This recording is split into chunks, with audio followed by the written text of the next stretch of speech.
Vamos a celebrar la tercera y última sesión de este seminario sobre los problemas de la inflación en nuestros días.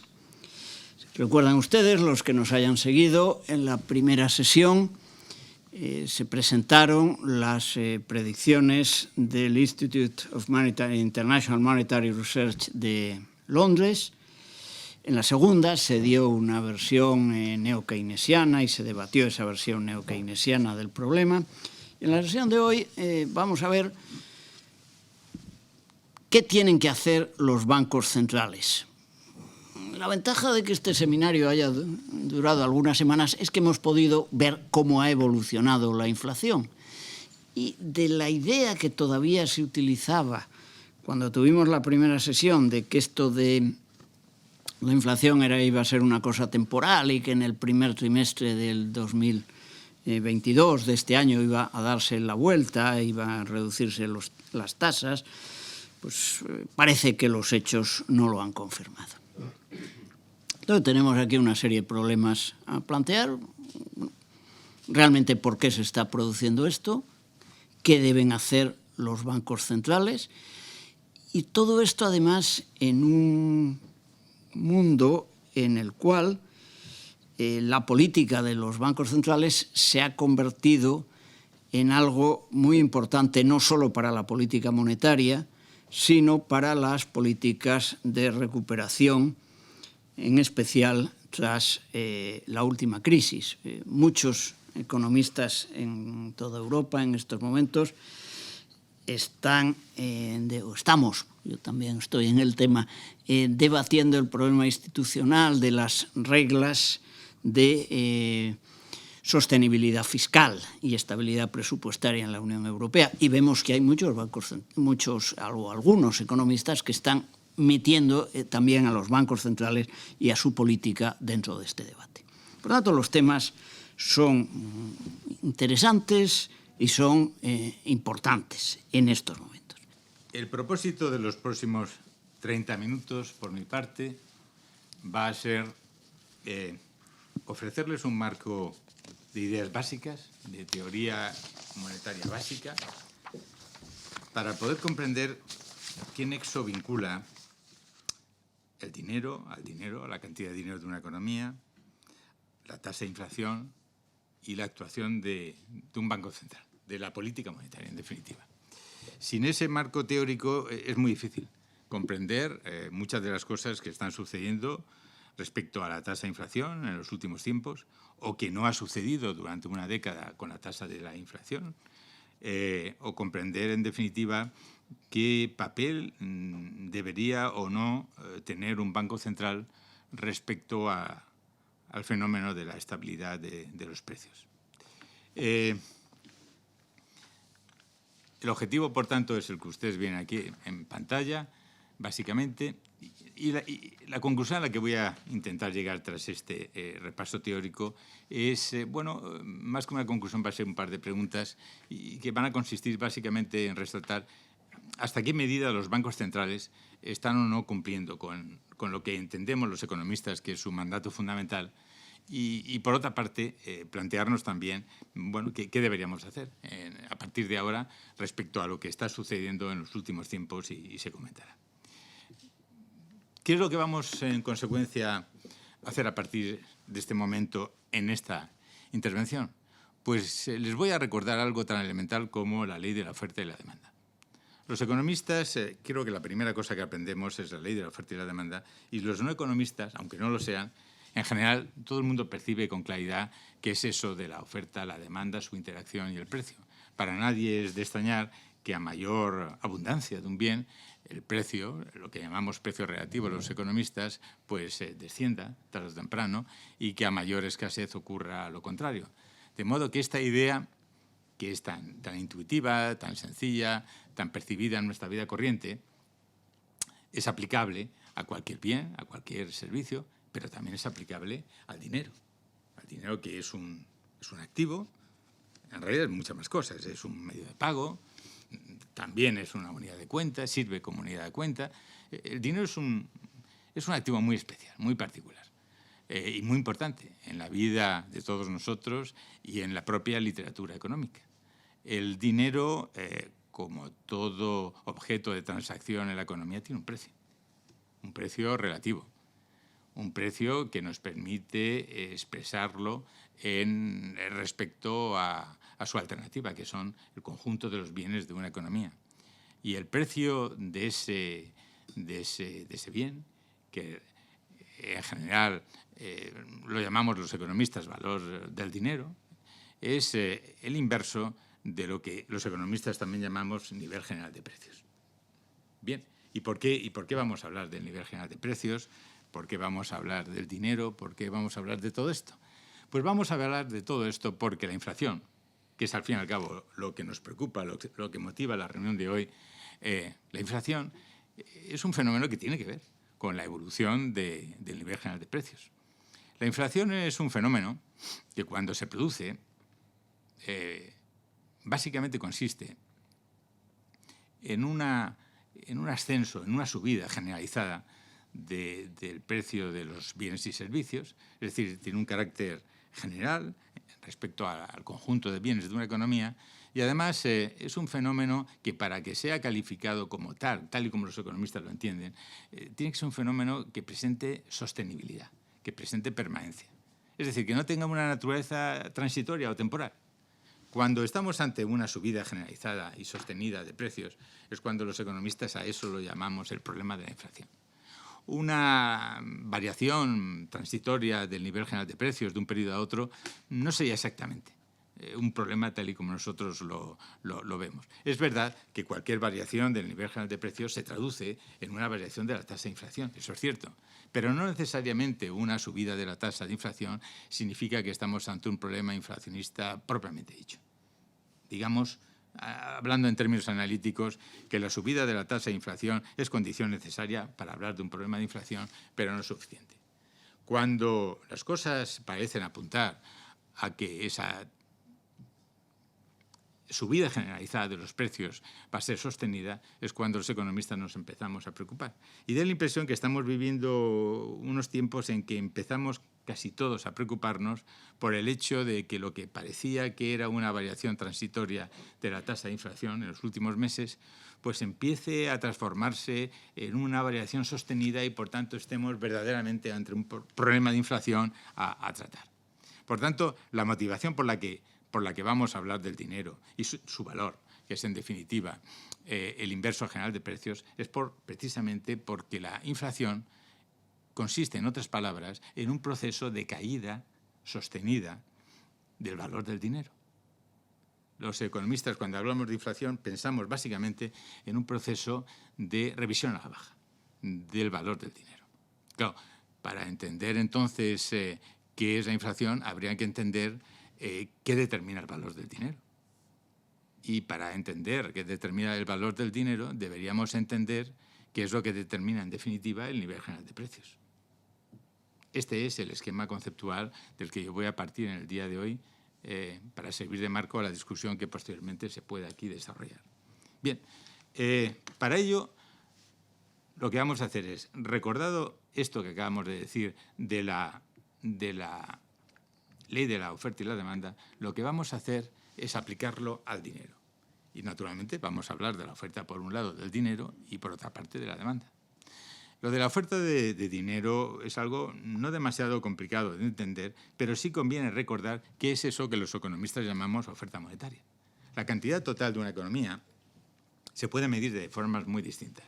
En la diapositiva que tienen aquí he recogido 3 tipos distintos de agregados monetarios que tienen mucho que ver con la discusión que aquí vamos a desarrollar. Lo primero que aparece es la circulación fiduciaria. No he puesto la transcripción en palabras de los diferentes siglas, pero a medida que las lea podrán seguirlo fácilmente. La circulación fiduciaria es el total, de la totalidad del dinero que llamamos legal, lo que normalmente llamamos el efectivo. Las monedas y billetes, en definitiva, que hay en una economía. esa circulación fiduciaria está en manos de ¿quiénes? Pues está en manos de la banca en sus cajas y está en manos de todos los demás agentes, es decir, de las familias, de las empresas, del gobierno, de la administración pública. La circulación fiduciaria es un concepto que generalmente es poco popular, de hecho seguramente no se suele mencionar en la prensa, pero es el concepto base sobre el cual se construye los otros conceptos, las otras medidas del dinero, ¿no? En concreto hay una medida monetaria y un agregado monetario que se llama base monetaria. La base monetaria, es lo que ven ustedes en la diapositiva en segundo lugar, es el resultado de añadir a la circulación fiduciaria, de añadir un tipo de dinero muy particular, que son los depósitos que el sistema bancario de una economía tiene en el Banco Central. Es un dinero muy particular, ¿por qué? Porque es un tipo de dinero al que solo tiene acceso el sistema bancario. Y ese activo, esos depósitos, juegan un papel fundamental a la hora de actuar el Banco Central para llevar a cabo sus diferentes operaciones y para llevar a cabo la propia política monetaria. Por esa razón lo recojo en esta diapositiva. Con la finalidad última de hablar de ¿qué? De hablar de la oferta monetaria, que es el tercer agregado que ustedes tienen aquí. Como verán, está agregado por el efectivo en manos del público y esa D que he añadido ahí representa los depósitos, pero unos depósitos distintos de los anteriores. Son los depósitos que el público tiene, los diferentes agentes tienen en el sistema bancario. Son los depósitos que se abren a favor de las diferentes empresas, familias, administración pública, por parte del sistema bancario. Estos depósitos constituyen, según esta diapositiva, el tercer tipo de dinero que, como pueden observar, podemos distinguir. Bien, ¿por qué es importante recordar estos conceptos? Pues porque la política monetaria, de la que vamos a hablar aquí, tiene que ver con la interacción. Tiene que ver con la interacción entre esa base monetaria de la que hemos hablado y un proceso muy complejo que denominamos proceso de expansión del crédito bancario, cuya expresión cuantitativa, la expresión cuantitativa de ese proceso tan complejo, se resume en una variable que ahí he llamado M minúscula, que representa el multiplicador monetario. Es decir, la oferta monetaria, que no vamos a entrar en matices, los economistas distinguimos entre M1, M2, M3. Nosotros creo que para el razonamiento nuestro va a ser suficiente hablar de la expresión más sencilla de la oferta monetaria. Pues tal y como ven en la diapositiva, se puede interpretar la oferta monetaria como una suma, como la suma de dos tipos de activos, el dinero legal en la parte disponible por el público y del dinero bancario representado por los depósitos, pero también se puede interpretar la oferta monetaria como un producto, como el producto de la base monetaria por el multiplicador. Es decir, como el resultado de la interacción entre la actuación del Banco Central a través de la base monetaria y el proceso de expansión múltiple del crédito bancario recogido por esa letra M, por ese factor M que tenemos ahí. Como ya pueden intuir, todo este proceso de creación de dinero, que al final se materializa en la variable M, pues es muy complejo. Es muy complejo y seguramente nos llevaría unos cuantos minutos poderlo describir con un cierto detalle. No es el caso, no es el propósito de la reunión de hoy explicar esto con detalle, pero sí al menos es el propósito de recordar estas ideas sin las cuales no podemos entender la política monetaria ni tampoco la relación entre la banca central y la inflación. Esto es por lo que respecta, lo que podríamos decir respecto al lado de la oferta del dinero. Naturalmente, como decíamos, queremos aplicar la ley de la oferta y la demanda para entender algunas cosas del día de hoy. Por tanto, creo que procede que pasemos al lado de la demanda de dinero. La demanda de dinero es un concepto algo más complicado de entender, porque no es nada intuitivo, no es absolutamente nada intuitivo. Los economistas manejamos constantemente ese concepto, pero la verdad es que resulta muy poco intuitivo porque la expresión demanda de dinero podría sugerir que estamos hablando del deseo por parte de los agentes de disponer de dinero para realizar gasto en, consumo, en inversión, en cualquier tipo de operación que represente la compra de un bien, de un servicio o de cualquier activo. esa voluntad de disponer de dinero para realizar compras no es la demanda de dinero. Es precisamente lo que no es. Aunque la expresión demanda de dinero sugiera eso.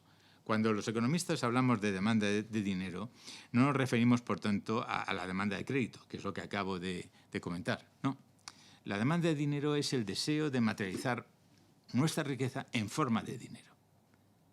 Eso es lo que es realmente la demanda de dinero. Los agentes, su riqueza, suele estructurarse en forma de una cartera que incorpora en su composición muy diferentes activos.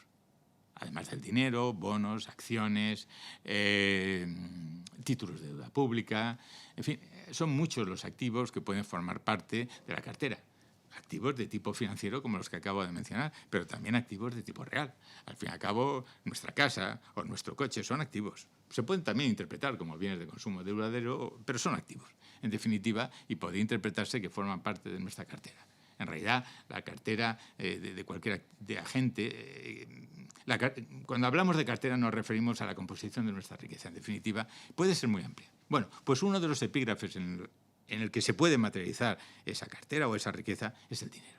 Y cuando hablamos de esa fracción de riqueza materializada en dinero, estamos hablando de la demanda de dinero. Esto es justo lo que pretendía decir. Bien, ¿y esa demanda de dinero de qué depende? ¿De qué depende que haya un deseo mayor o menor de atesorar dinero, de concretar la riqueza en dinero? Pues aquí les he puesto unas pocas ecuaciones, amigables todas ellas, sencillas de entender de la forma en que se lo voy a contar, pero sin profundizar. La demanda de dinero, como pueden ver ahí, es el producto, es el resultado de una función que vemos ahí, que es la función L, que es la función de demanda de saldos monetarios reales. Y esa función, multiplicada por el nivel de precios, nos determina lo que denominamos la demanda de saldos nominales. Bien, esa demanda de saldos reales, ¿de qué depende? Ven ahí que he expresado dos variables. Depende de la I latina, que es el tipo de interés nominal, y de la Y, que representa la renta real. Estamos hablando, en principio, en términos atemporales. Si quisiéramos plantearlo en términos intertemporales, pues eso serían variables con una fecha determinada, de un determinado periodo. Bien, lo que estamos diciendo, por tanto, es que la demanda de dinero pues depende, la demanda de saldos nominales depende del nivel general de precios, depende del tipo de interés y depende de la renta. Bien, esa función L va a tener mucha importancia, y lo veremos en la siguiente diapositiva. Y ese tipo de interés y esa renta son, en definitiva, dos variables que tienen mucho que ver, particularmente el tipo de interés tiene mucho que ver con lo que es la política monetaria, con lo que es la evolución de la política monetaria, y en concreto también tiene que ver con lo que el público espera que ocurra con la tasa de inflación en el futuro. Es decir, ese tipo de interés es en realidad el resultado es el resultado de tener en cuenta tanto lo que llamamos el tipo de interés real de una economía, que lo hemos representado por R, como lo que son las expectativas de inflación del futuro por parte del público.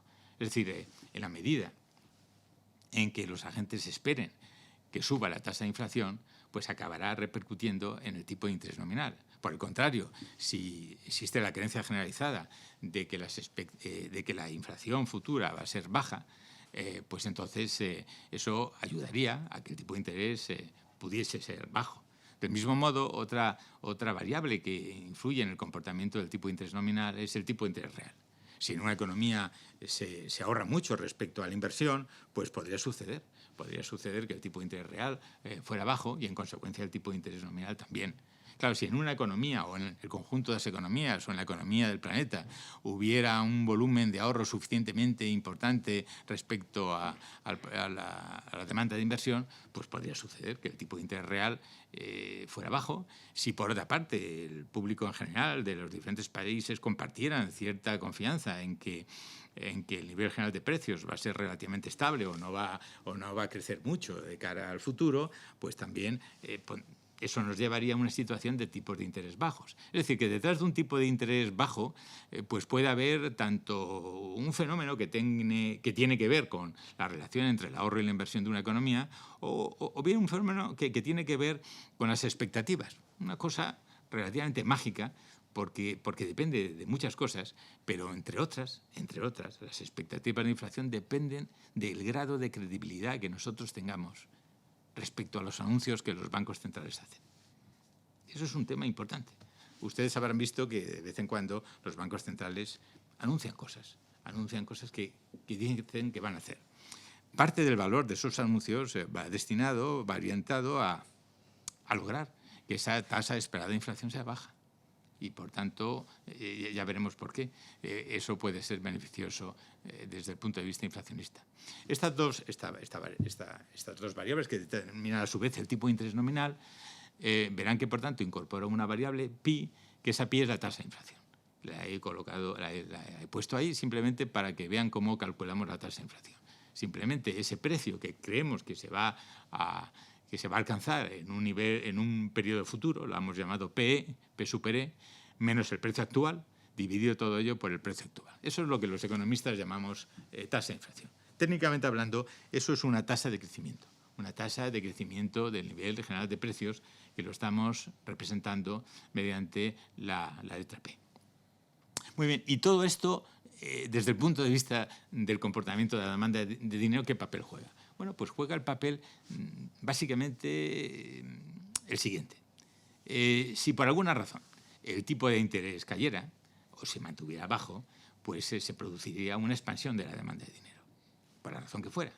Imagínense que el tipo de interés real pues ha caído o que la tasa esperada de inflación se revisa a la baja. Bueno, pues estaríamos ante situaciones en que, en tal caso, se produciría un incremento de la demanda de dinero. Y eso puede ser importante de cara al comportamiento de la inflación. Dentro de un momento veremos que sí, que va a ser verdaderamente importante. Por otra parte, si se diera cualquier hecho en la economía, por ejemplo, una crisis derivada del coronavirus, una crisis que se tradujera en caída de producción y de empleo en la economía, pues eso podría tener algo que ver entonces con la demanda de dinero. Efectivamente, a través de esa letra I que tenemos ahí. Esa letra I estaría recogiendo la renta y esa renta estaría vinculada a cualquier shock de oferta que se pudiera producir, como ha sido el shock derivado de lo que hemos dado en llamar la crisis del coronavirus, la del año 20 para acá. A distinguir de la crisis financiera de los años 2007-2008, que también se ha dado en llamar la gran recesión. Es decir, que en esta diapositiva que tenemos aquí, en estas pocas variables, hay muchos asuntos diferentes a considerar desde el punto de vista macroeconómico, y todos ellos al final acaban teniendo incidencia en la demanda de dinero. Bueno, veamos entonces cómo esto que acabo de comentar se relaciona con la oferta de dinero y cómo podemos llegar ya a alguna conclusión preliminar sobre la política monetaria que luego discutiremos. Fíjense lo que está escrito aquí. En primer lugar, aquí se recoge el equilibrio del mercado de dinero, es decir, el acto de igualación del lado de la izquierda, que es la oferta, y el lado de la derecha, que es la demanda. Esa ecuación que tienen ustedes ahí simplemente está diciendo que en equilibrio la oferta es igual a la demanda. La oferta de dinero, la oferta monetaria, es igual a la demanda de dinero, que depende de las variables que ya hemos comentado hace un momento. Eso parece que queda claro. Bien, ¿y qué interés tiene esa ecuación? Pues el interés es de carácter inmediato.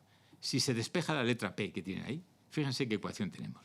Tenemos la ecuación de que el nivel general de precios depende de la relación por cociente entre la cantidad nominal de dinero y la demanda real, la demanda de saldos reales, la demanda de dinero de saldos reales. Esa ecuación es la ecuación que determina el nivel general de precios de una economía. Esa ecuación nos está diciendo el nivel general de precios, qué nivel puede alcanzar en función de la cantidad de dinero que hay en la economía y en función de la cantidad de demanda de dinero en términos reales, de saldos monetarios reales que haya, que a su vez depende del tipo de interés. Esta última, que a su vez depende también de la renta y que a su vez ese tipo de interés, como hemos dicho hace un momento, depende del tipo de interés real y también de las expectativas de inflación. Observen esa ecuación, toda la información que recoge. Detrás de esa ecuación, que es la ecuación de precios, es la ecuación de determinación de precios, se oculta o está ahí implícitamente presente casi todas las cosas que son importantes en el ámbito de la inflación y de la política monetaria. Si esa ecuación la dinamizáramos, es decir, la expresáramos en términos de tasa de crecimiento, que es lo que hacemos a continuación en la diapositiva, lo que tendríamos ahí es sencillamente que la inflación es aproximadamente la diferencia entre la tasa de crecimiento que experimenta el numerador, la oferta monetaria, y la tasa de crecimiento que experimenta la demanda de dinero. Naturalmente, esa tasa de crecimiento de la demanda de dinero va a depender de lo que ocurra con el tipo de interés nominal, el real, las expectativas de inflación y la renta. Por tanto, son muchos factores los que están detrás de esto. Es verdad, sin embargo, que a largo plazo, a pesar de ser tan compleja esta relación, como subrayo aquí, es verdad que a largo plazo esa tasa de inflación va a estar muy estrechamente vinculada con la tasa de crecimiento de la oferta monetaria. Esto es un resultado que a largo plazo no se discute, pero a corto plazo digamos que es más útil considerar la primera relación, la diferencia entre tasas de crecimiento de la oferta monetaria y de la demanda de dinero. Si esto lo entendemos, si entendemos este marco de análisis, creo que ya podemos dar el paso más significativo para dar entrada a la política monetaria y, que lo tenemos aquí, ya las discusiones sobre la tasa de inflación. Reconozco que no es tan amigable esta ecuación que tenemos aquí que la anterior, pero si se fijan bien, es la misma, simplemente que la oferta monetaria la hemos sustituido por ese producto del que hablábamos antes. Les dije que la oferta monetaria se puede interpretar como una suma, pero también se puede interpretar como un producto. Bueno, pues ese producto es el que hemos sustituido aquí en lugar de la oferta monetaria. ¿Y qué hemos hecho en el cociente? Recordar explícitamente la relación que hay entre demanda de dinero, tipo de interés real, tasa esperada de inflación y renta real. Bien, esta ecuación constituye el marco adecuado para poder discutir los problemas de política monetaria. Debo decirles que no todos los economistas ven la inflación de este modo.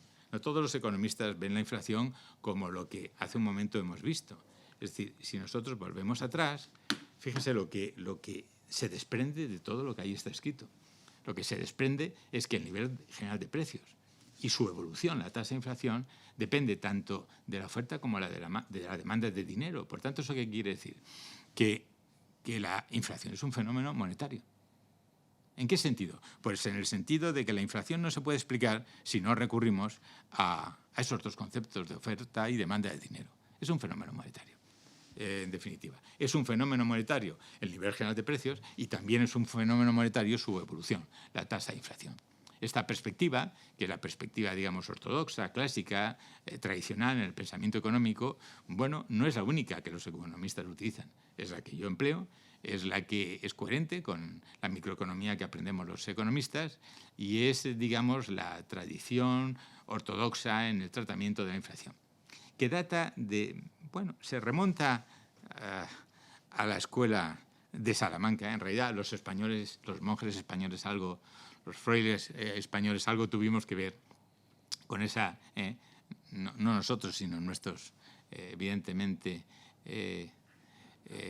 compatriotas hace varios siglos, sobre la generación de esta teoría. Esta teoría, en realidad, fue formulada en tiempos de la escuela de Salamanca, evolucionó de la mano de muchos autores hasta que llegamos al siglo XX, y en el siglo XX hubo un lapso en el que se abandonó esta perspectiva. El lapso en que triunfaron las ideas keynesianas y durante varias décadas este planteamiento, bueno, pues no se tuvo en consideración y tuvo que venir otro autor de orientación, bueno, más bien neoclásica, diríamos, que es Milton Friedman, para, digamos, que recoger de nuevo la tradición, con lo que se llamó en su momento pues la reformulación de la teoría cuantitativa o el monetarismo, que en definitiva es volver a esta tradición, que, insisto, es la la seguida por la orientación neoclásica en economía. O sea, la idea, en definitiva, es considerar que la inflación es un fenómeno monetario y que, por tanto, es en la interacción entre oferta y demanda de dinero donde podemos encontrar la explicación de por qué sucede lo que sucede con la tasa de inflación. Observen lo que hay en el numerador de esta expresión de la ecuación de precios, la interacción entre base monetaria y multiplicador monetario. Fíjese, si por alguna razón un banco central decidiera elevar la base monetaria, y de hecho en general lo hace, pues podemos ver que se produciría una elevación de precios, en principio. Los economistas solemos utilizar mucho la expresión ceteris paribus, ¿no? Es decir, suponiendo que lo demás no cambiara de momento, si un banco central, por ejemplo, decidiese comprar deuda pública, no podemos entrar en el detalle del balance de situación de un banco central, todo lo que sucede, pero créanme que si un banco central comprara, por ejemplo, deuda pública, como masivamente ha ido haciendo los bancos centrales, no solamente el Banco Central Europeo, la Reserva Federal, este es un fenómeno general. Si un banco central comprara masivamente deuda pública, la base monetaria se incrementaría, por ejemplo. Eso tendría un impacto sobre la tasa de inflación, sobre el nivel general de precios y la tasa de inflación.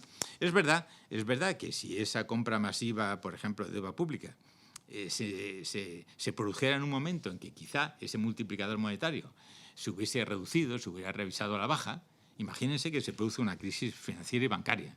Y ese multiplicador, durante un tiempo, durante unos años, pues se revisa a la baja. Claro, una inyección monetaria mediante la compra de deuda pública se vería relativamente compensada por una caída del multiplicador monetario que posiblemente a lo mejor, a pesar de que la política monetaria que se estaría siguiendo claramente sería una política monetaria expansiva, pues quizá esa variable P no lo reflejaría. No reflejaría el carácter expansivo de la política monetaria. Es un ejemplo el que les estoy poniendo para que vean cómo esa ecuación dice mucho más de lo que parece a primera vista. Es decir, en el numerador realmente nos encontramos con lo que es la ejecución de la política monetaria y del proceso de expansión múltiple del crédito bancario. Da la impresión de que al menos en los años próximos a la aparición de la crisis del 2007-2008, pues el multiplicador monetario se debilitó. Y es verdad que en aquel momento se pensó que una economía no se podía permitir una caída del nivel de oferta monetaria, ni se podía permitir, en consecuencia, fenómenos como los que ya sucedieron en la Gran Depresión de los años 30, ¿no? Y es verdad que seguramente parecía difícil de cuestionar que los bancos centrales intentaran compensar esa situación mediante un incremento de oferta monetaria. Por razones de estabilidad financiera, no por otras razones. No por otras razones que tuvieran que ver con el crecimiento de la economía, con el empleo. Pero sí al menos en este sentido. Por tanto, aquí ya vemos cómo en el numerador quizá podemos empezar a intuir cómo, al menos durante unos años, aquellas políticas monetarias que comenzaron a llamarse QE, del inglés Quantitative Easing, pues que básicamente se reflejaban en compra masiva de títulos de deuda pública, también en otros tipos de títulos respaldados por las hipotecas, pero en definitiva, como todo eso podría quizá en algún momento haber generado un importante incremento de base monetaria y quizá parcialmente compensado con el multiplicador, ¿no? Claro, por otra parte, observen lo que ocurre en el numerador. Según esta ecuación que tenemos aquí, es evidente que el nivel general de precios subirá o porque el numerador, que es la oferta monetaria, crece, porque aumenta la base monetaria, por ejemplo, o bien el nivel general de precios sube porque cae la demanda de dinero. Si por alguna razón cayera la demanda de dinero, eso obviamente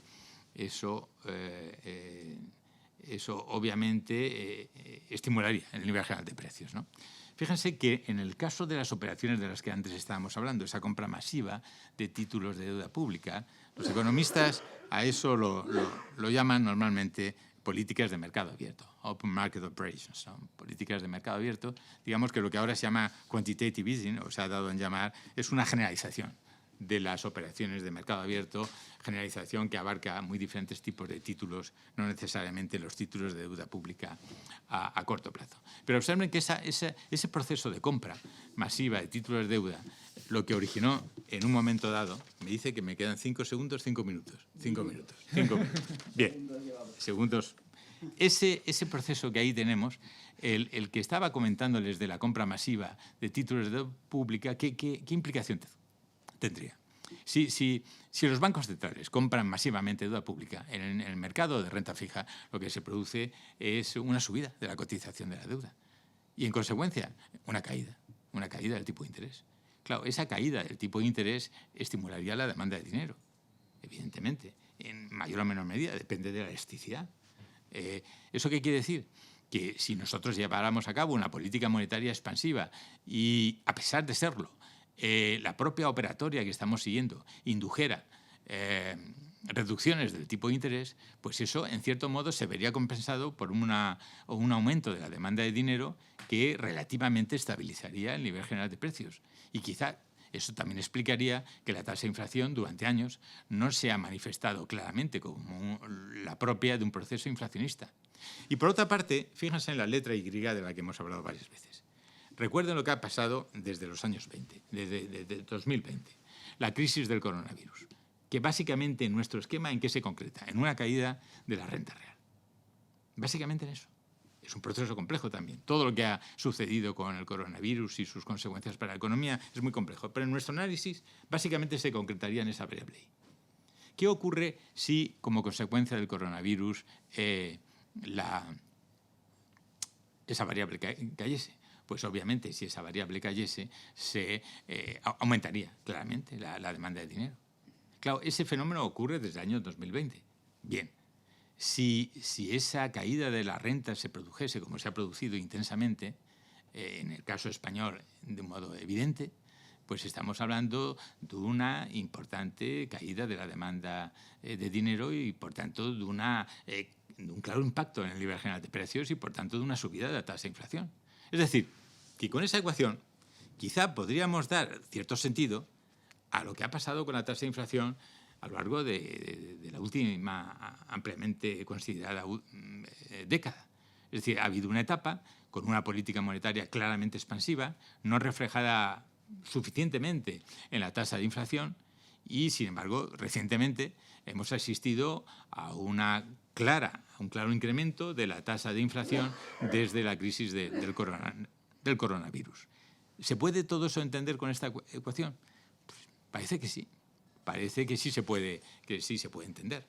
Claro, esto nos llevaría al menos a poder comprender el papel que tanto la política monetaria, por un lado, como la crisis del coronavirus, por otro, haya podido tener en la evolución de la tasa de inflación de la última década.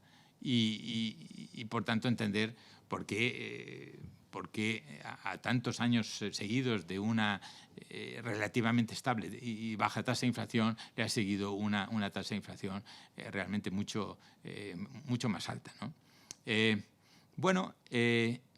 Esto es básicamente lo que yo podría utilizar como marco de análisis para que mis compañeros luego digan lo verdaderamente interesante. Yo estoy contándoles lo que son los fundamentos teóricos de lo que subyace a la discusión de política monetaria. Bien,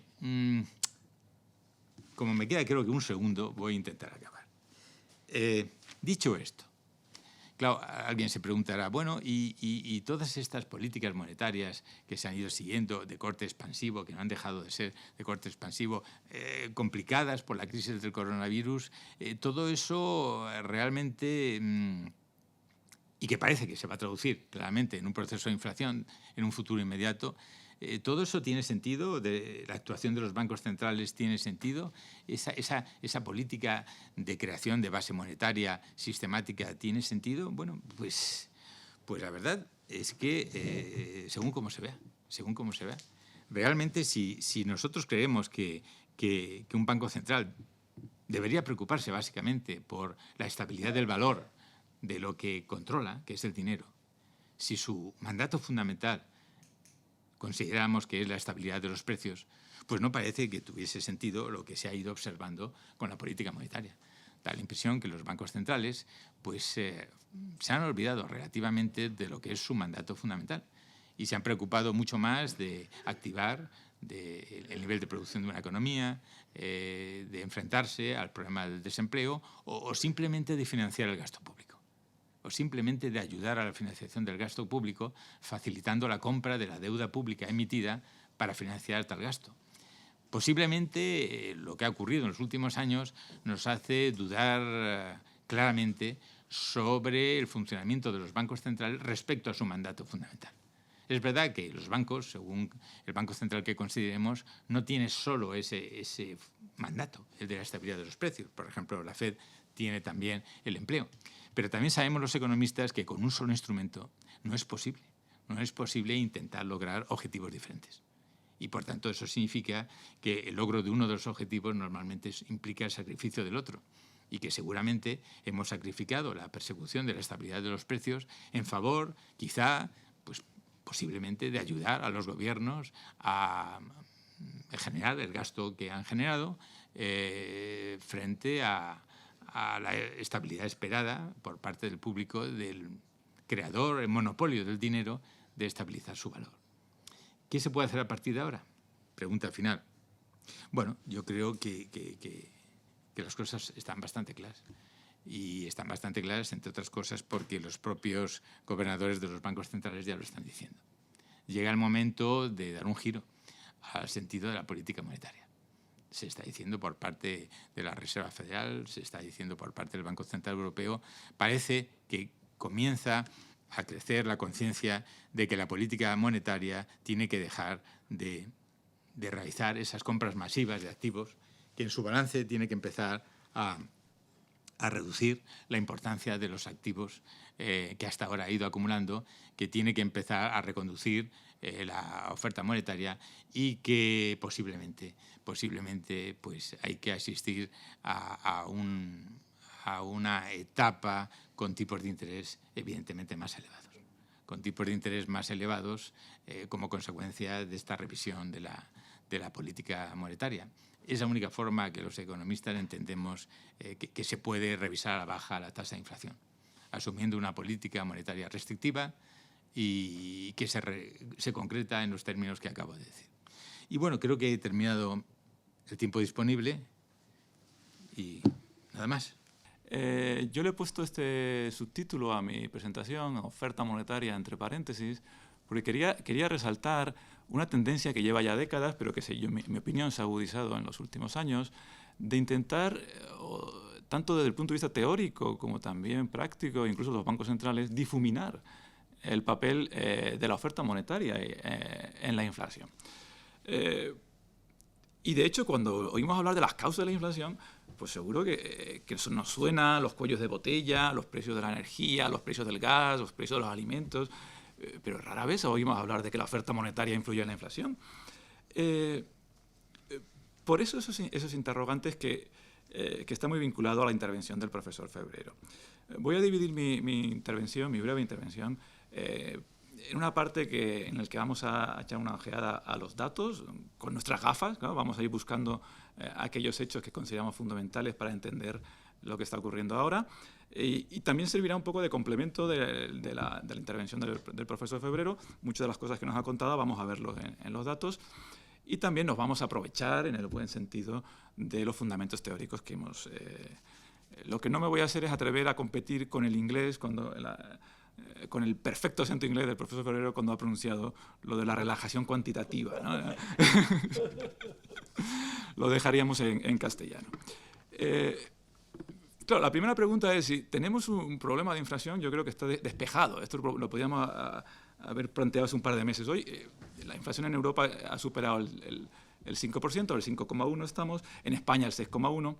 Y para hacernos una idea, es la mayor tasa de toda la fase euro. O sea, con el euro no habíamos conocido semejantes tasas de inflación. Y en España nos tenemos que remontar más todavía. En España la tasa de inflación del 6,1% la tuvimos en la Expo de Sevilla del 92. En aquella época, cuando acabó las fiestas, la Expo y las Olimpiadas, nos enfrentamos a 4 devaluaciones de la moneda, de la peseta entonces, y la prima de riesgo española se disparó por encima de los 6 puntos, debo recordar. Con lo cual no son buenos recuerdos los que tenemos de estos niveles de inflación actuales.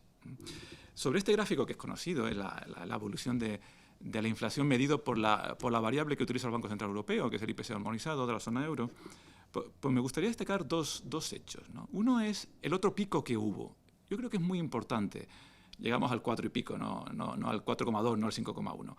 Y fue justo empezando la crisis, en julio del 2008. Recordamos que en aquella época en España algunos políticos decían que no estábamos en crisis y que no iba a haber crisis. No sé. Pero 2 meses después llegó Lehman Brothers. Y en ese pico ocurrió un acontecimiento que hoy en día nos parece muy raro. Fue la última vez que el Banco Central Europeo se atrevió a elevar los tipos de interés. Y realmente no hizo falta, porque en aquel caso sí, es verdad que era temporal. No lo sabíamos. Nadie lo sabe. Pero ante la duda, el Banco Central cumplió su papel y se puso en lo peor. Y dijo, y si esto no es temporal, pues tengo que actuar. Y actuó. ¿Cuál fue el resultado que nos ha quedado hasta ahora? Muy discutible, pero el relato que le gusta decir a los periodistas. ¿Qué es lo que intentan evitar los bancos centrales desde ese momento? Pues este tipo de titular. Mayor error de la historia del BCE, elevar los tipos de interés. Esto es lo que, desde mi punto de vista, incluso en las últimas declaraciones que ha hecho la presidenta del Banco Central Europeo, ayer creo recordar, se refleja que tiene miedo a este titular, sigue teniendo miedo a este titular. Desde entonces nunca más han elevado los tipos de interés, digamos, oficiales del Banco Central Europeo. La otra cosa que me gustaría llamar la atención es lo que ocurrió en el verano anterior. Estamos en febrero, pero en el verano del 2021.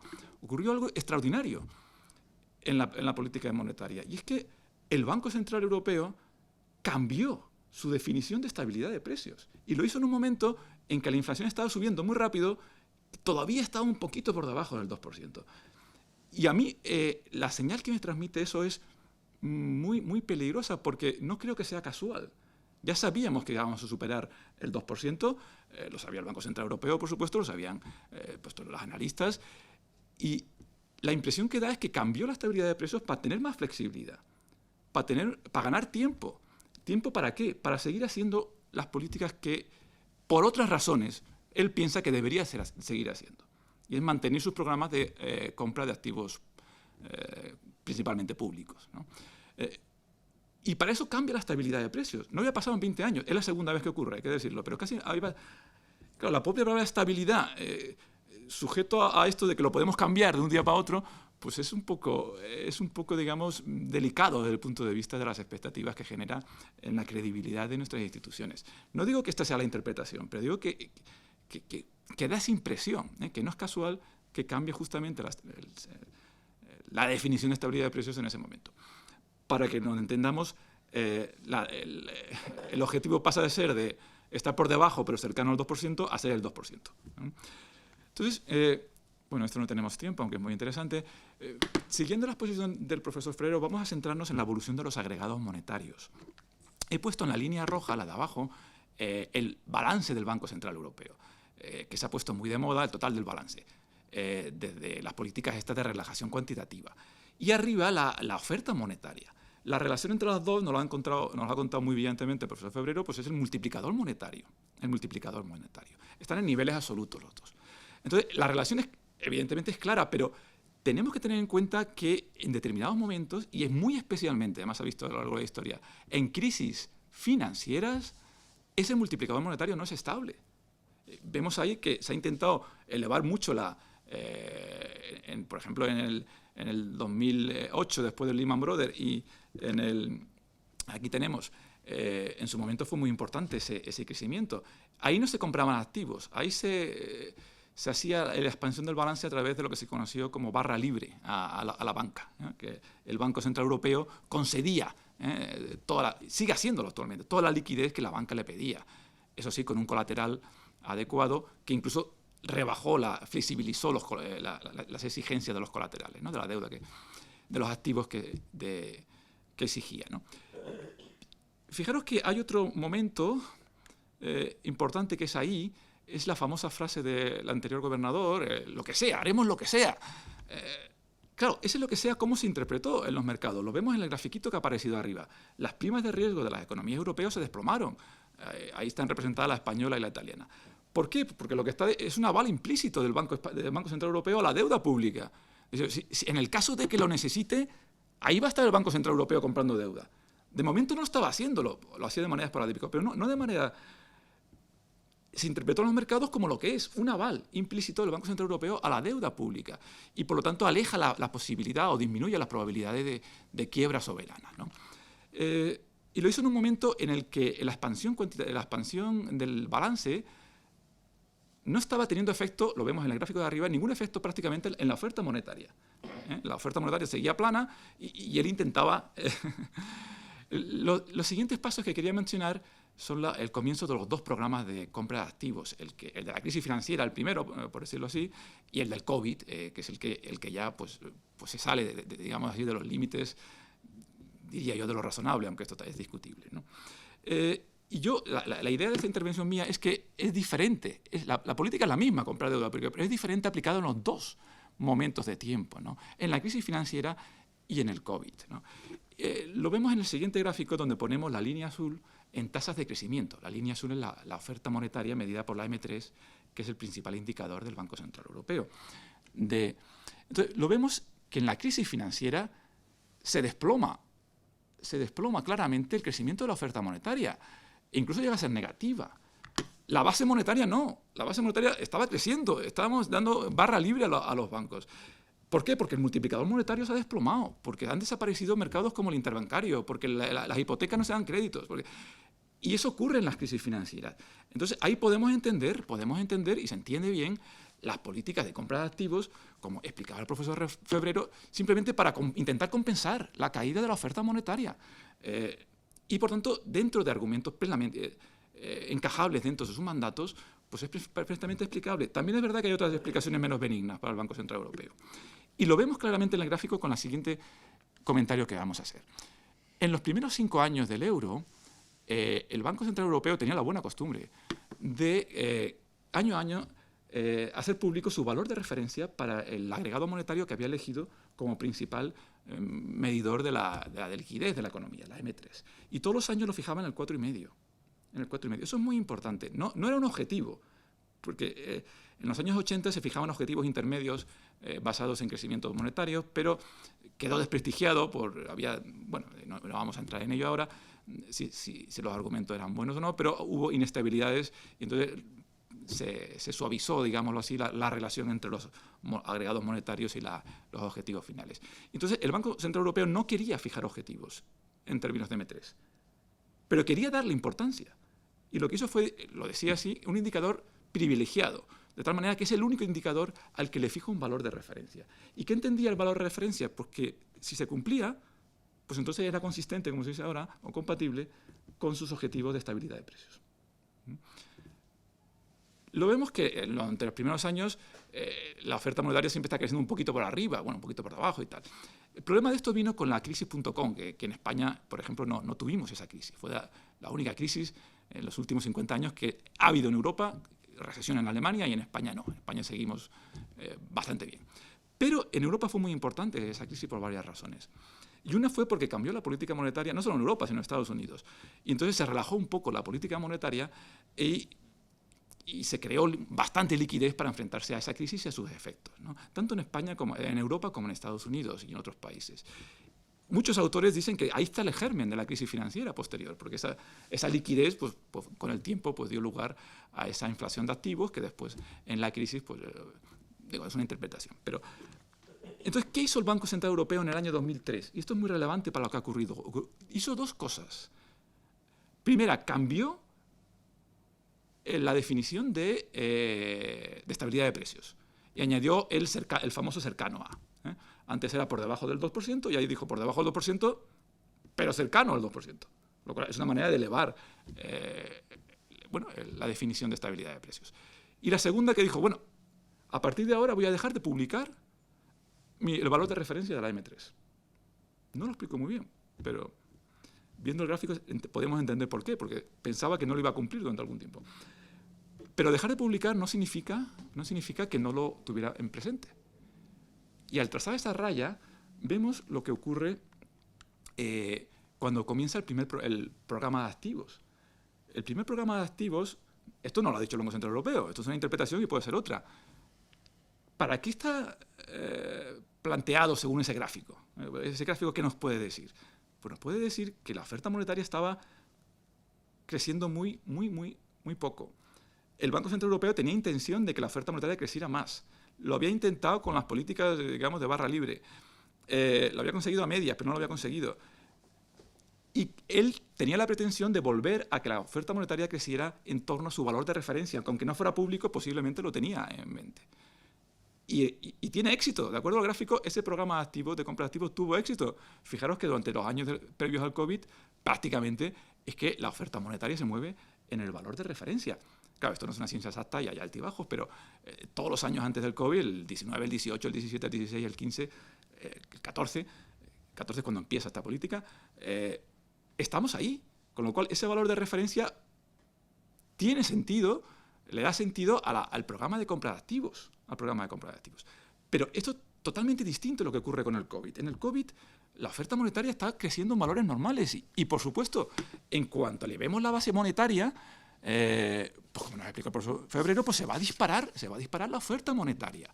Vemos ahí que mi foto lo tapa, pero que se dispara al 12 y pico %. Y esa oferta monetaria se acumula liquidez que con un desfase de un año, 18 meses, pues se va a reflejar en los precios. Gracias.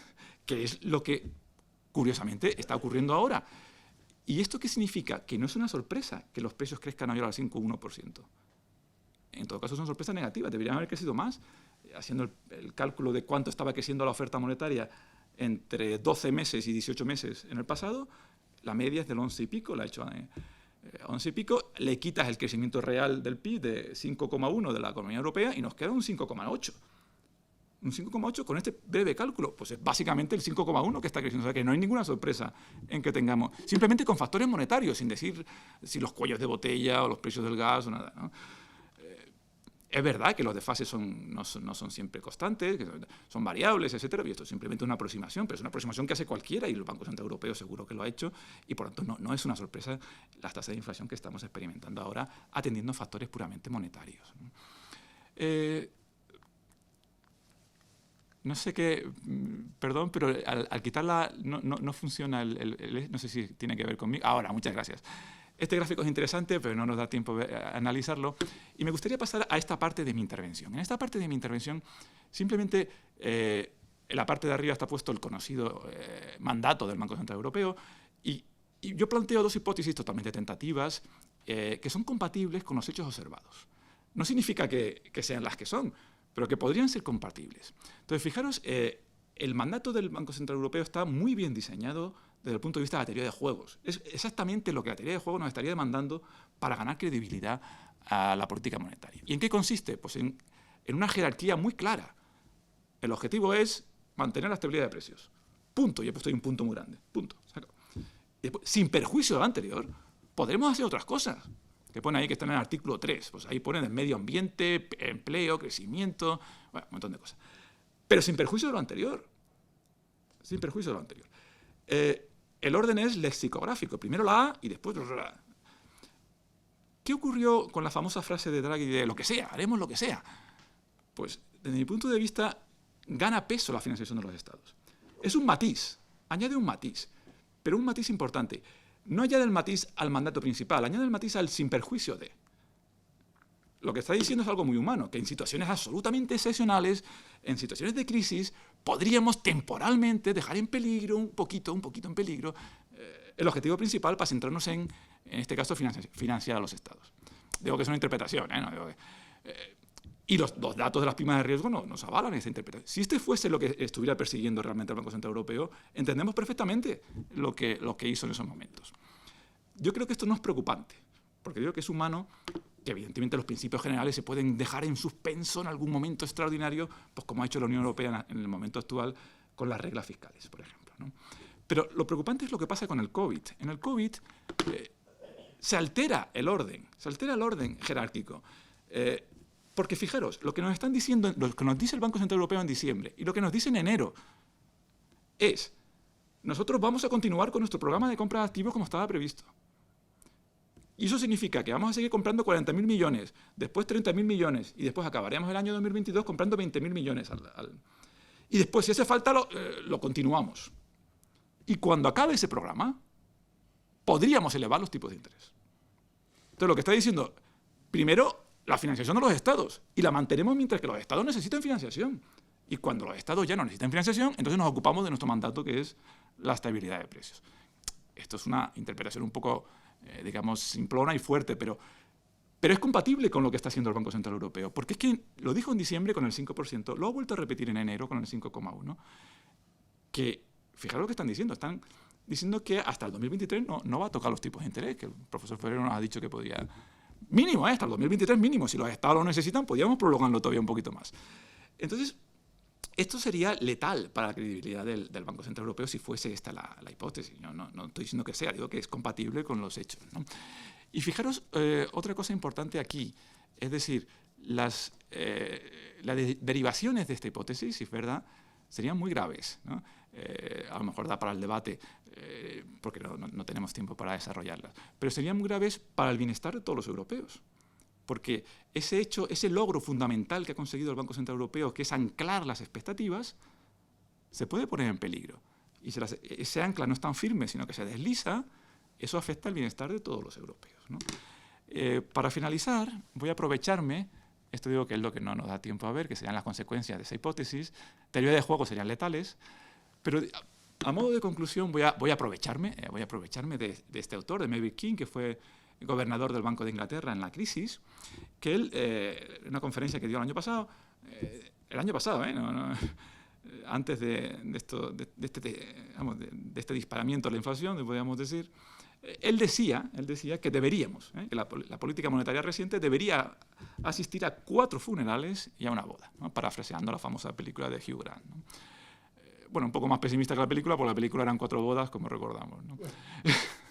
Los 4 funerales son, primero, esto último que hemos comentado, es decir, esto de las orientaciones a futuro de las actuaciones de política monetaria, en inglés se usa mucho en inglés, lo de la forward guidance, esto que se puso muy de moda a partir del 2014 con el primer programa de activos, y es lo que está haciendo el Banco Central Europeo en diciembre y enero, diciéndonos que hasta el 2023 no va a incrementar los tipos de interés, dice que esto deberíamos enterrarlo, porque es muy poco lo que se gana en términos de generación de expectativas en un momento clave, y que es mucho lo que está en juego. Está en juego la credibilidad. Si el Banco Central Europeo, como parece, va a tener que elevar los tipos de interés como muy tarde en julio, ¿para qué nos está diciendo todo este tipo de cosas anteriores, ¿no? Entonces, dice que lo que hay que publicar son los objetivos, y lo que hay que publicar es que el Banco Central Europeo está dispuesto, o el banco que sea, a cumplir sus objetivos, pero no a decirnos de aquí a 2 años cuáles van a ser sus actuaciones, porque aparte de que nadie lo sabe, ni siquiera ellos, pues que no aporta mucho y tiene mucho de riesgo desde el punto de vista de la credibilidad. Segundo, esto a lo mejor afecta más a Estados Unidos, pero también a Europa.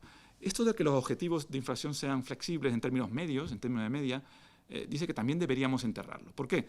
Porque fijaros que es lo que ha hecho el Banco Central Europeo. El objetivo es el 2, pero de manera simétrica es malo estar por arriba que por abajo.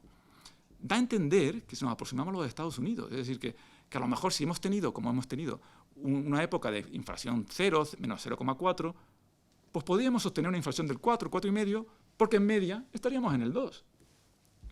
Con lo cual, dice que esto añadiría discrecionalidad a la política y que deberíamos olvidarnos de ello. Lo otro, muy rápido ya, es esta idea que está muy en boga hoy en día de que el dinero tiene poco que ver con la inflación, pues hay que enterrarla porque tiene unas consecuencias muy negativas, según él, ¿no? Y esto último también es muy importante, de que cualquier cosa que ocurra en la economía se puede arreglar con políticas monetarias expansivas. Esto es verdad que en algunos contextos pueden ser útiles, pero en la mayoría no, y la política monetaria está muy limitada. ¿Cuál sería la boda? Pues lo que el autor es inglés y cita a Hume, nosotros citaríamos a la escuela de Salamanca, si fuéramos chinos, a un chino de antes de Cristo. La verdad eterna que dice él, entre comillas, es que la inflación es un fenómeno monetario en el medio plazo y que teníamos que enfrentarnos a él desde ese punto de vista, no con el tema de si hay cuellos de botella o si el precio del gas sube mucho o sube baja un poco, ¿no? ¿no? Yo voy a hablar de la política monetaria desde una perspectiva un poco más, digamos, más práctica, más desde el punto de vista de lo que está sucediendo ahora, pero enlazando con lo que han dicho los anteriores ponentes, ¿no? Voy a tratar de tratar tres aspectos. En primer lugar, ¿debe la política monetaria actuar ante una inflación de estas características? Y digo esto porque convencionalmente se piensa que no tiene sentido que la política monetaria actúe para contrarrestar una inflación cuyo origen es pues la subida del precio de las materias primas, ¿no? En principio, si sube el precio de las materias primas, eso no es un proceso inflacionista, es un aumento en el nivel de precios, es un cambio en los precios relativos, pero eso no tiene por qué ser un proceso inflacionista y, por lo tanto, no tiene por qué actuar la política monetaria en estas circunstancias, ¿no? Y de ahí que se recuerde últimamente tan a menudo el famoso error de Trichet al que ha hecho referencia hace un momento el profesor Durá, de que subió los tipos de interés ante un aumento de la inflación, de la tasa de inflación como consecuencia de un aumento del precio del petróleo, y después se tuvo que retractar y tuvo que deshacer esas subidas de tipos de interés que había realizado previamente. Pero yo creo que detrás de esta subida de precios de las materias primas, de los productos energéticos, hay en buena parte un componente monetario, ¿no? Hay en buena parte un componente monetario y es que es el resultado. Sí, es cierto que existen cuellos de botella tal, y por el lado de la oferta ciertas circunstancias, pero que se han unido a un crecimiento espectacular de la demanda impulsada por unas políticas fiscal y monetaria fuertemente expansivas, ¿no? Es decir, se ha llevado a cabo en Europa y especialmente en Estados Unidos unas políticas fiscales muy expansivas con el fin de contrarrestar los efectos de la pandemia. Esas políticas fiscales se han financiado mediante la emisión de dinero, se han monetizado, porque la adquisición de la deuda pública emitida por los gobiernos por parte de los bancos centrales al final consiste en última instancia consiste en esto, en monetizar, en crear dinero para financiar ese gasto público. Esto ha disparado la demanda mundial y al unirse ese crecimiento de la demanda mundial con ciertas restricciones y disrupciones derivadas de la pandemia por el lado de la oferta, es lo que ha dado lugar a que aumenten a estas subidas, ¿no?, que vemos en los precios de materias primas, de productos energéticos, etcétera.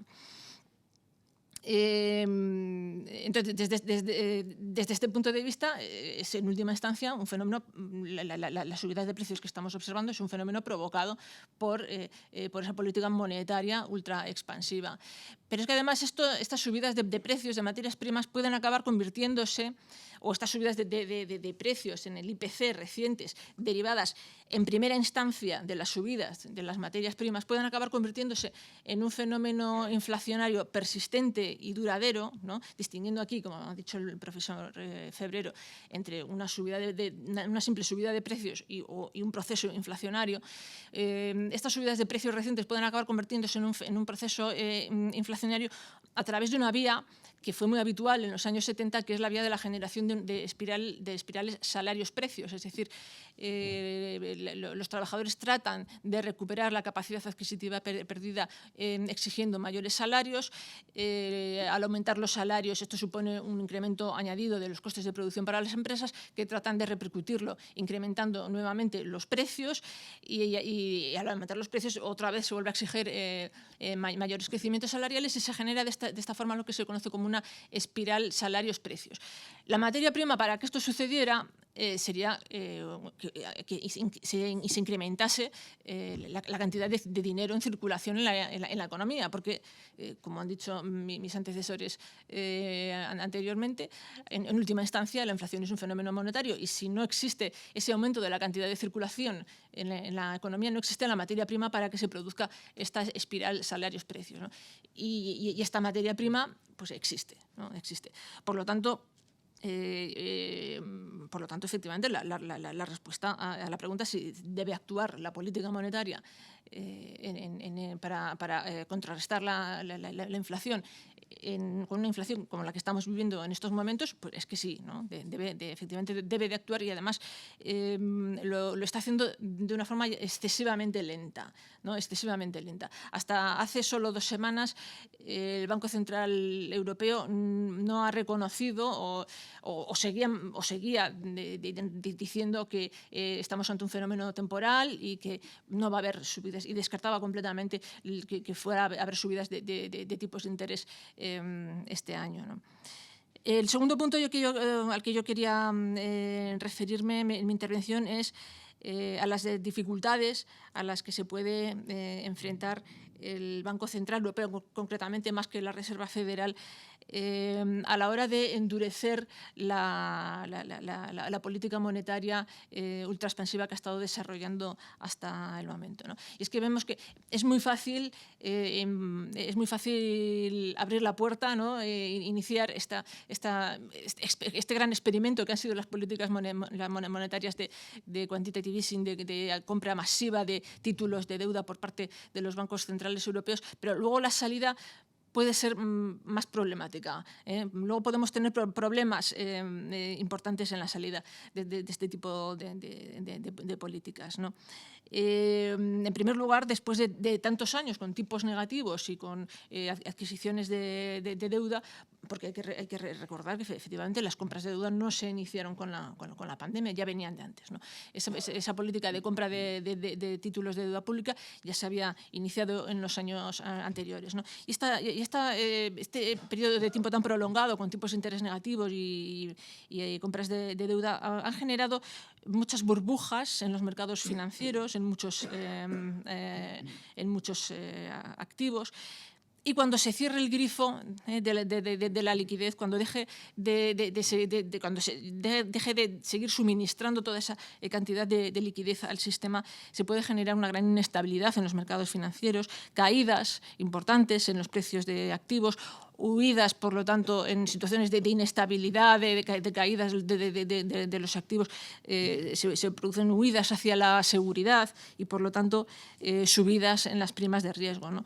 Y aquí viene el hecho que más preocupante puede ser para España, y es precisamente esto, ¿no? Que se produzcan subidas de primas de riesgo, que además solamente por el hecho de dejar de comprar deuda pública, incluso aunque no se produjeran estas situaciones de inestabilidad, solamente por el hecho de dejar de comprar deuda pública de los países periféricos,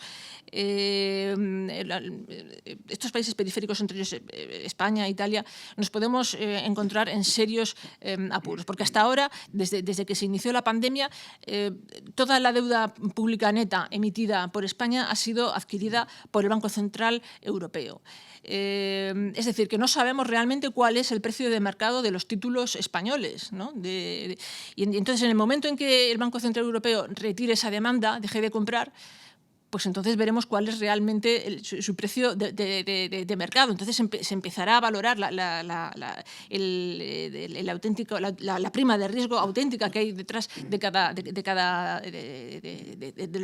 los títulos de deuda de cada país. Y en estas circunstancias, España es uno de los países más vulnerables debido a la conjunción de un elevado nivel de deuda pública con un elevado déficit estructural, ¿no?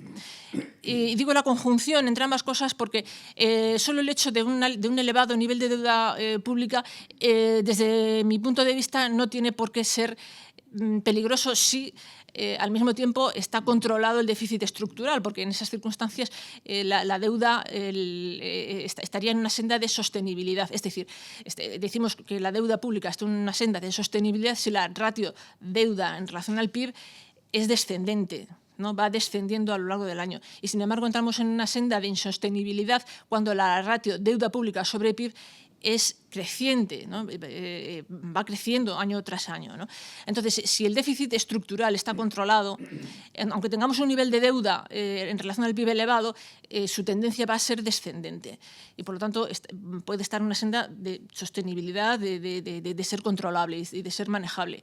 Sin embargo, al tener un déficit estructural muy elevado, el más elevado, antes de la pandemia, el déficit estructural en España, el déficit público estructural era el más elevado y con diferencia, ¿no? de los países de la Unión Europea, pues esto significa que la deuda pública, que ya parte de una ratio con respecto al PIB muy elevada, puede entrar en una senda de insostenibilidad, es decir, de crecimiento de la ratio deuda-PIB. Es decir, al ser el déficit elevado, el incremento de la deuda cada año es inferior al crecimiento del PIB nominal, de modo que la ratio deuda-PIB puede entrar en una senda de insostenibilidad. Este proceso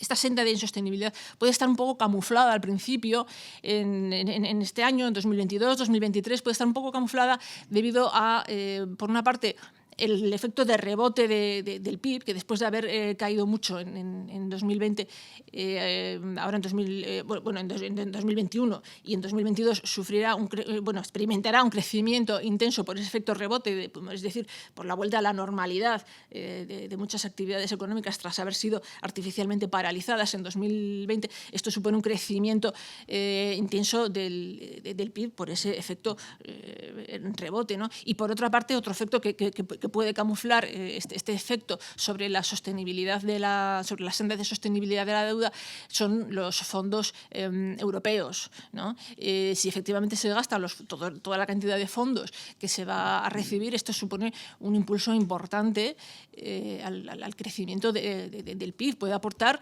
entre 1 y 2 puntos al crecimiento del PIB durante 2022-2023, ¿no? Pero a partir de 2024, cuando ese efecto rebote ya haya desaparecido y también ese efecto impulso procedente de los fondos europeos, entonces ya quedará al descubierto más claramente cuál va a ser esa senda de la ratio de deuda con respecto al PIB, y que si no se corrige ese déficit estructural será una senda ascendente, ¿no?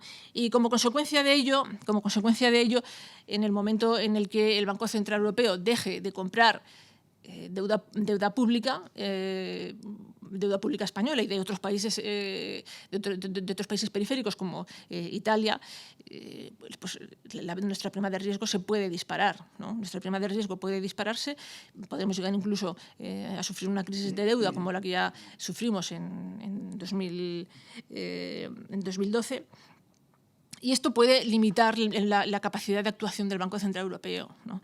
El Banco Central Europeo puede verse en un dilema muy importante, ¿no? Si actúa con demasiada contundencia, demasiada rapidez a la hora de retirar las políticas ultraexpansivas de los últimos años, puede poner en una situación de serio peligro algunos países periféricos, ¿no? Como España o Italia, con mucho peso dentro de la economía de la eurozona. Pero si la retirada es excesivamente lenta, si la retirada de los estímulos es excesivamente lenta para evitar este efecto sobre los países periféricos, lo que puede ocurrir es que la inflación se consolide en unos niveles elevados, ¿no? Y de esta forma se desanclan las expectativas de inflación a largo plazo, es decir, aumentan las expectativas de inflación a largo plazo. Y además perdería credibilidad, ¿no? la institución del Banco Central Europeo y el propio euro, ¿no? Y el profesor Febrero se ha referido antes a la importancia, ¿no? de la credibilidad del Banco Central Europeo, ¿no? del Banco Central, ¿no? En general, ¿no? A la hora de controlar, ¿no? de controlar a largo plazo la tasa de inflación, ¿no? Este riesgo que como consecuencia de la retirada de las políticas expansivas del Banco Central Europeo nos podamos ver en una situación ciertamente problemática a la hora de financiarnos debido a una subida desmesurada de la prima de riesgo, solo sería conjurado si los países afectados, España concretamente, si fuéramos capaces de generar la suficiente confianza en los mercados financieros como para que estén dispuestos a comprar nuestra deuda, es decir, generar una imagen de solvencia, y para ello sería necesario, sería importante que se presentara un plan de consolidación fiscal a medio y largo plazo. Es decir, no es necesario empezar ya a ajustar el déficit ahora mismo, pero sí que es necesario presentar un plan creíble, con medidas concretas, que expliquen cómo se va a lograr esa consolidación del déficit, es decir, cómo se va a eliminar ese déficit estructural de forma que nuestro elevado nivel de endeudamiento no entre en una senda de insostenibilidad, ¿no?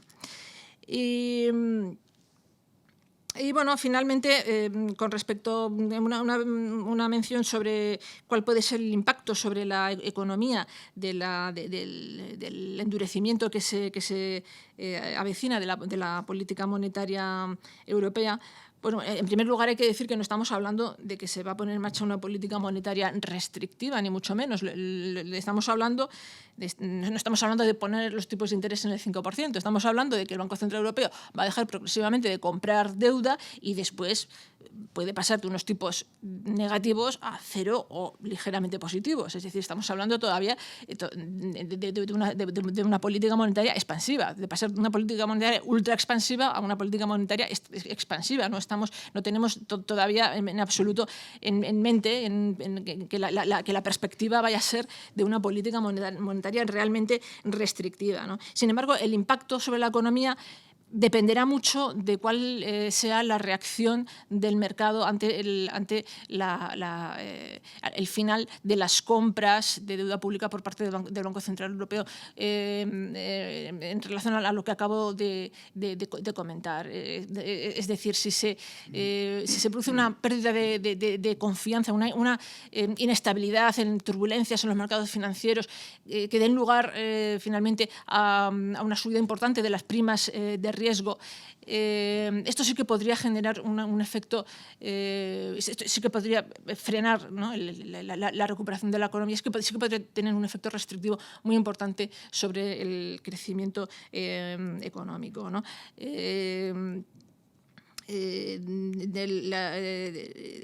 La forma, como digo, de evitar, ¿no?, de evitar que entremos en un escenario de estas características, pues es, como digo, generar confianza en torno a nuestra deuda, ¿no? Generar confianza en cuanto a la sostenibilidad de nuestra deuda.